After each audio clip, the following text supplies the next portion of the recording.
عرب کی تپتی زمین پر وہ وقت تھا جب لڑائیوں کی آگ تھم چکی تھی۔ صلح حدیبیہ کو 2 سال ہو چکے تھے اور ان 2 سالوں میں پہلی بار عرب کی فضاؤں میں ایک عجیب سا امن تیرنے لگا تھا۔ مسلمان جو کل تک دشمنوں کے طعنوں، جنگوں اور پریشانیوں سے دوچار تھے، اب سینے پر سکون لیے چلتے تھے۔ دعوت توحید، قرآن کی تلاوتیں، رسول اللہ صلی اللہ علیہ وسلم کی رحمت سے گیان اور روشنی ہر طرف پھیل رہی تھی۔ یہی وہ ماحول تھا جہاں اسلام بجلی کی طرح نہیں بلکہ نور کی طرح پھیل رہا تھا۔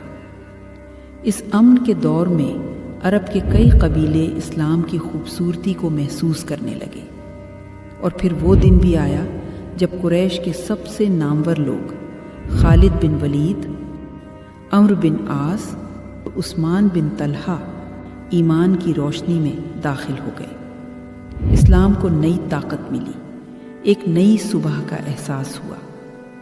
مگر ہر کہانی میں ایک موڑ ہوتا ہے، اور یہاں موڑ قریش نے خود پیدا کیا۔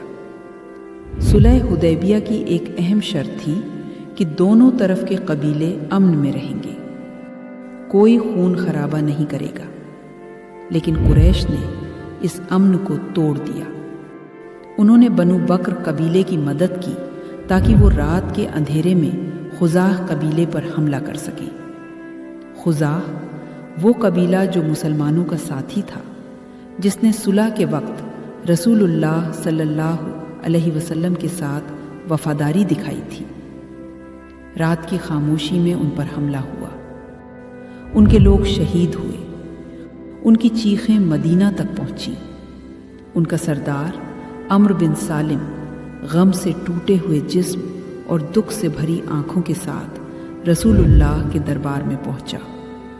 اس نے کہا، یا رسول اللہ، ہم آپ کے عہد کے ساتھی ہیں، قریش نے ہم پر ظلم کیا، اب آپ ہماری مدد کیجیے۔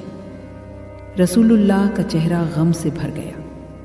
آپ نے سر اٹھایا اور وہ لفظ فرمائے جو آج بھی دلوں میں گونجتے ہیں، تمہیں مدد ضرور ملے گی اور اللہ ہمارے ساتھ ہے۔ پھر ایک ایسی تیاری شروع ہوئی جیسی عرب نے پہلے کبھی نہیں دیکھی تھی۔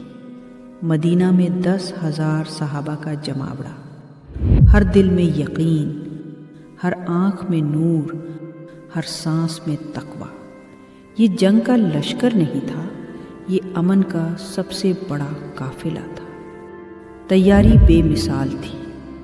ابو بکر رضی اللہ عنہ لشکر کی تنظیم اور مشورے کے ذمہ دار، عمر رضی اللہ عنہ سیکیورٹی، راستوں اور رننیتی پر نگرانی، خالد بن ولید رضی اللہ عنہ ایک بڑے دستے کے سردار، زبیر رضی اللہ عنہ دوسرے راستے کی کمان سنبھالتے ہوئے، ابو عبیدہ رضی اللہ عنہ امن اور نیتک طرز کے نگران، علی علیہ السلام رسول اللہ صلی اللہ علیہ وسلم کے سب سے قریبی، ہر اہم موقع پر ساتھ۔ سب کچھ اتنا خاموشی اور حکمت سے ہوا کہ مکہ کو بھنک تک نہ لگی۔ 8 ہجری رمضان کا مہینہ، 10,000 صحابہ مدینہ سے مکہ کی طرف اتہاس کا سب سے شانت سفر شروع ہوا۔ جب قافلہ مرو الزہران کی گھاٹی میں پہنچا، صلی اللہ علیہ وسلم حکم دیا، ہر کوئی آگ جلائے۔ رات کا اندھیرا تھا اور اچانک 10,000 آگے آسمان میں روشنی کی طرح چمک اٹھی۔ پہاڑوں پر کھڑی روشنی ایسے لگ رہی تھی جیسے ستارے زمین پر اتر آئے ہوں۔ مکہ کانپ اٹھا، لوگ دہشت میں آ گئے۔ قریش نے ابو سفیان کو بھیجا، جو ابھی تک مسلمان نہیں ہوئے تھے۔ وہ رسول اللہ کے پاس آئے، اور اس رات کی بات چیت اسلامی اتہاس کی سب سے نرم، سب سے رحمت بھری باتوں میں سے ہے۔ آپ صلی اللہ علیہ وسلم نے پوچھا، اے ابو سفیان، کیا اب بھی وقت نہیں آیا کہ تم جان لو لا الہ الا اللہ؟ ابو سفیان کا دل پگھل گیا۔ وہ بولے، اللہ کے سوا کوئی معبود نہیں اور آپ اللہ کے رسول ہیں۔ یہی وہ لمحہ تھا جہاں دل میں نور اترتا ہے اور تقدیر بدل جاتی ہے۔ آپ صلی اللہ علیہ وسلم نے انہیں امن کا اعلان دیا۔ جو ابو سفیان کے گھر میں داخل ہوگا وہ محفوظ ہے، جو اپنے گھر کا دروازہ بند کر لے وہ محفوظ ہے، اور جو حرم میں چلا جائے وہ محفوظ ہے۔ صبح ہوئی، سورج نے پہاڑوں پر پہلا نور پھینکا، اور اسی نور کے ساتھ اتہاس کا سب سے شانت قافلہ مکہ میں داخل ہوا۔ 10,000 مسلمان سفید کپڑوں میں، زبان پر تسبیح اور دلوں میں رحمت، قدموں میں ادب۔ رسول اللہ صلی اللہ علیہ وسلم اونٹنی پر سوار تھے، سر اتنا جھکا ہوا کہ چہرے کی داڑھی کاٹھی کو چھو رہی تھی۔ اتنی بڑی فتح، لیکن دل میں کوئی گھمنڈ نہیں، کیول شکر، آنسو اور تسبیح۔ آپ کعبہ کے دروازے تک پہنچے، اس گھر تک جسے توحید کے لیے بنایا گیا تھا، لیکن اس میں 360 بت رکھ دیے گئے تھے۔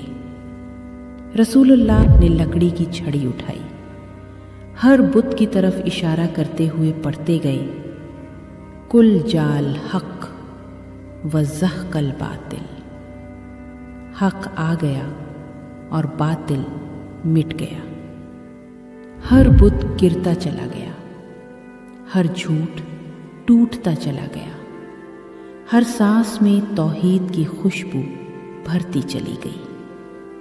مکہ کے لوگ ڈر رہے تھے، جنہوں نے تانے دیے، جنہوں نے پتھر مارے، جنہوں نے جنگیں لڑی، انہیں ڈر تھا کہ آج بدلہ لیا جائے گا۔ رسول اللہ کعبہ کے سامنے کھڑے ہوئے اور پوچھا، اے مکہ والوں، تم کیا سمجھتے ہو؟ آج میں تمہارے ساتھ کیا کروں گا؟ انہوں نے کانپتے ہوئے کہا، خیر کی امید ہے، آپ ایک رحم دل بھائی ہیں۔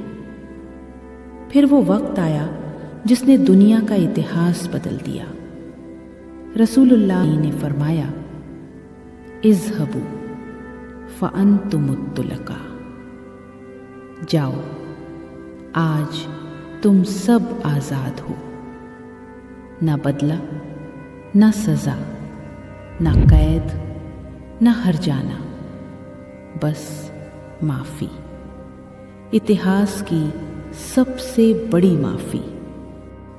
پھر آپ نے بلال رضی اللہ عنہ کو بلایا، وہ بلال جو کبھی اسی شہر میں تپتی ریت پر عہد عہد کہتے ہوئے ظلم برداشت کرتے تھے، آج وہی بلال کعبہ کی چھت پر کھڑے تھے، اور پھر وہ اذان گونجی،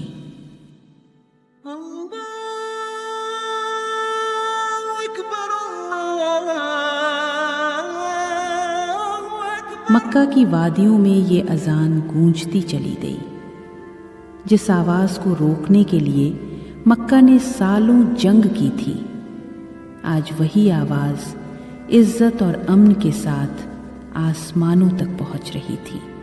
فتح مکہ تلوار کی جیت نہیں تھی، یہ اخلاق کی جیت تھی، رحمت کی جیت تھی، دلوں کو جیتنے والی فتح تھی۔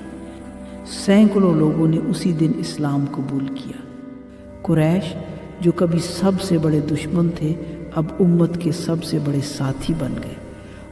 آپ صلی اللہ علیہ وسلم مکہ میں کیول 10 دن ٹھہرے، حرم کو توحید کے لیے پاک کیا اور پھر واپس مدینہ لوٹ گئے تاکہ یہ پیغام ہمیشہ زندہ رہے۔